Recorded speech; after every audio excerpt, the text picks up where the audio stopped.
Pace bene, masih di mea culpa. Saya mau menanggapi video dari Crusader Network. Terima kasih atas momen ini. Pertama saya mau katakan, saya bertanggung jawab dan bertugas untuk merangkul sebanyak mungkin umat Katolik. Jangan sampai ada yang pergi atau hilang. Itu yang pertama, fundamental. Tugas saya, tanggung jawab. Dan di dalam gereja ada banyak kekayaan. Just make it simple. Ada penyuka bahasa Latin, please do so, silahkan, saya bisa ikut. Ada penyuka yang meditatif, come on, kita buat adorasi. Ada penyuka yang novus ordo dengan berbagai bahasa daerah, mau bahasa Batak Toba, bahasa Karo, bahasa Simalungun. Saya sendiri sudah pernah alami dan saya nikmati. Mari. Ada yang penyuka karismatik, mari, mengapa tidak? Simple menjadi Katolik itu. Setia kepada Kristus dan setia kepada gereja. Tapi harus diingatkan, dari yang ditawarkan itu tadi, roh jahat bisa bekerja, maka tugas kita adalah tetap bangun, tersadar, yang mana ini yang tidak sesuai dengan gereja, yang mana ini sesuai dengan gereja dan dipertahankan. Ada saja unsur yang perlu dikritisi. Saya tidak katakan semua dari karismatik saya terima. Dan saya tidak katakan kefanatikan dari orang-orang yang berbahasa Latin itu saya terima juga. Andai para sahabat tahu betapa sukanya saya pada bahasa Latin, saya memakai nama channel ini mea culpa ya. Minorsum. Nama Facebook saya juga pakai nama bahasa Latin. Saya belajar bahasa Latin. Dan saya berterima kasih karena bahasa Latin saya dengan terbantu mempelajari bahasa Italia, bahasa Inggris, bahasa Jerman, meskipun hanya teks sedikit-sedikit, tapi saya belajar kasus bahasa, tasrif, conjugatio, declinatio, keterangan waktu, dan lain. Saya kadang menjadi miris, apakah mereka pikir saya tidak suka bahasa Latin? Kalian tidak tahu betapa saya suka itu. Oke, para sahabat. Tapi saya harus merangkul semua kelompok ini biar katolisitas kita terjaga universal. Oke, gitu ya. Yang ketiga saya mau katakan, menyebut saya pastor, disertai nama asli saya, disertai juga nama ordo, tapi nama ordonya salah. Saya bukan OFM, saya OFM Cup. Bisa nanti belajar sejarah ordo bersama saya. Juga bahasa Latin, saya belajar itu secara ilmiah, bukan hanya baca begitu saja. Sekalipun pengetahuan saya sudah mulai berkurang setelah di lapangan, tidak lagi membaca buku. Itu tidak tepat ya, soal menyebut nama saya, nama ordo, menyebut pastor. Karena tidak substansial dan itu ad hominem. Ke orangnya itu ya. Dan saya muda, dikatakan saya muda itu tidak substansial. Jangan sampai kamu disepelekan karena kamu muda. Begitu pesan Paulus kepada Timotius. Dan saya memegang pesan itu. Saya tidak mau disepelekan karena saya muda. Temukan sesuatu yang baik di sini dan semoga itu membantu kita semua untuk lebih dekat pada Kristus. Simple. Oke, kita masuk ke topiknya. Para sahabat, membuktikan bahwa gerakan pembaruan karismatik salah dengan memakai dua sumber yang non-Katolik itu tidak tepat. Itu kesalahan fatal. Dan itu yang dilakukan oleh Crusader Network. Dia mengutip pernyataan Lutheran tahun 1909 dan 1963 yang kemudian dibahasakan ulang oleh seorang doktor. Saya tidak begitu kenal, tapi ada inisialnya. PE. Itu tidak tepat. Bagaimana mungkin ada satu gerakan di Katolik dan kamu mau bertanya ini sesat atau tidak kepada yang bukan Katolik. Crusader Network menjunjung tinggi pra-konsili Vatikan kedua. Mau tahu bagaimana gereja konsili pra-konsili Vatikan kedua? Tidak mungkin mendengarkan pesan dari luar gerejanya, dari luar gereja Katolik. Maka di sini ada satu logik yang keliru. Crusader Network mau membuktikan bahwa gerakan karismatik salah dengan memakai sumber yang salah. Saya mau bertanya, magisterium mana yang kamu pakai untuk membuktikan sesuatu itu salah? Ini membuktikan kekatolikan kita. Oke? Dan ini sebenarnya terpatahkan karena dengan mengatakan bahwa gerakan karismatik berasal, bukan hanya bisa ditunggangi, tetapi berasal dari kuasa gelap, dengan mengatakan itu dan mengkopi pernyataan Lutheran itu kesalahan. Bukan hanya kesalahan, itu kesesatan secara ilmiah. Secara ilmiah ya, apakah Allah menghendaki atau tidak? Kita bertanya pada Allah.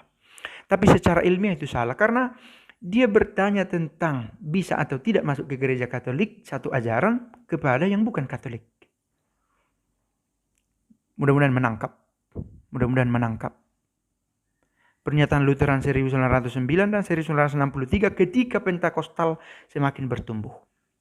Dan ini pernyataan Pentakosta yang bukan dalam gereja Katolik. Bahwa ada unsur gerakan Pentakosta bukan gereja Katolik yang masuk ke Katolik. Ada yang baik yang dipakai di luar gereja, masuk ke dalam gereja. Penanggalan liturgi itu tidak pure buatan orang Katolik, tidak.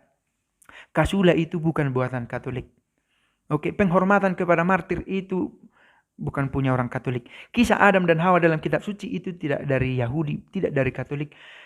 Itu dari kebudayaan sebelumnya. Tidak ada yang berdiri sendiri di dalam gereja. Kristus datang ke dunia bukan dengan budaya Katolik. Lalu akan kita tolak. Hal-hal semacam itu kalau mau lebih fundamental lagi.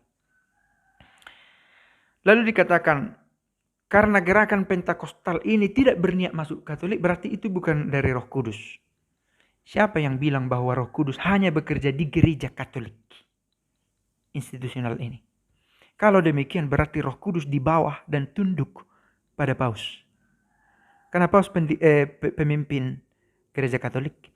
Maka kalau Roh Kudus hanya ada dalam gereja Katolik, Paus itu membawahi Roh Kudus. Itu kekeliruan dalam logik. Di mana pendasaran pneumatologisnya bahwa Roh Kudus bekerja hanya dalam gereja Katolik. Sehingga kalau ada karya atas nama gereja Katolik, pasti masuk ke dalam gereja Katolik. Di mana dikatakan itu? Saya tunggu juga feedback dari saudara Crusader Network. Gereja karismatik, voodoo, yoga kundalini, debus, black magic itu disejajarkan. Apa kriteria penilaian untuk menyejajarkan ini? Kriteria penilaiannya apa? Standarisasi yang dipakai apa? Sehingga ya ini sudah tepat kelasnya bahwa kita menyatukan gerakan karismatik ini dengan voodoo, dengan yoga, dengan debus, dengan black magic. Sekalipun setiap item ini menuntut penjabaran lebih luas. Yang kemudian soal kerasukan setan. Saya sudah katakan, tolong dibedakan antara kerasukan setan dengan persoalan psikologi. Oke? Produknya bisa sama, tapi inisiatornya bisa berbeda. Tidak segampang itu. Berbeda. Mengapa? Lalu soal bahasa Latin, di sini saya merasa difitnah. Mengapa harus dipertahankan? Kurang lebih begitu katanya saya mempertanyakan bahasa Latin. Itu fitnah, bro. Benar. Tapi saya harus katakan ini sebagai seorang yang melayani dalam gereja. Saudara Crusader Network, saya tidak mempertanyakan itu. Saya mencintai bahasa Latin. Tapi saya tidak bisa menekankan kesukaanku kepada gereja. Oke? Saya belajar bahasa Latin, saya sudah katakan. Dan kata munafik sebagai penutup video itu tidak bisa dipertanggungjawabkan. Sama sekali tidak. Dan mohon bukan kepada saya, jangan pakai itu kepada orang kalau mau berbicara secara ilmiah. Karena ini penilaian subjektif. Yang tergantung siapa yang ngomong. Gitulah.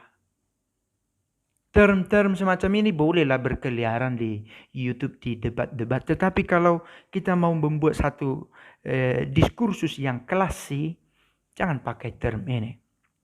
Bahwa ada hipokrasi entah dalam dirimu atau dalam diriku, di dalam gereja, itu dibuat dalam refleksi-refleksi iman, dalam sharing-sharing pengalaman, betapa berjuangnya kita untuk menjadi tulus di hadapan Allah.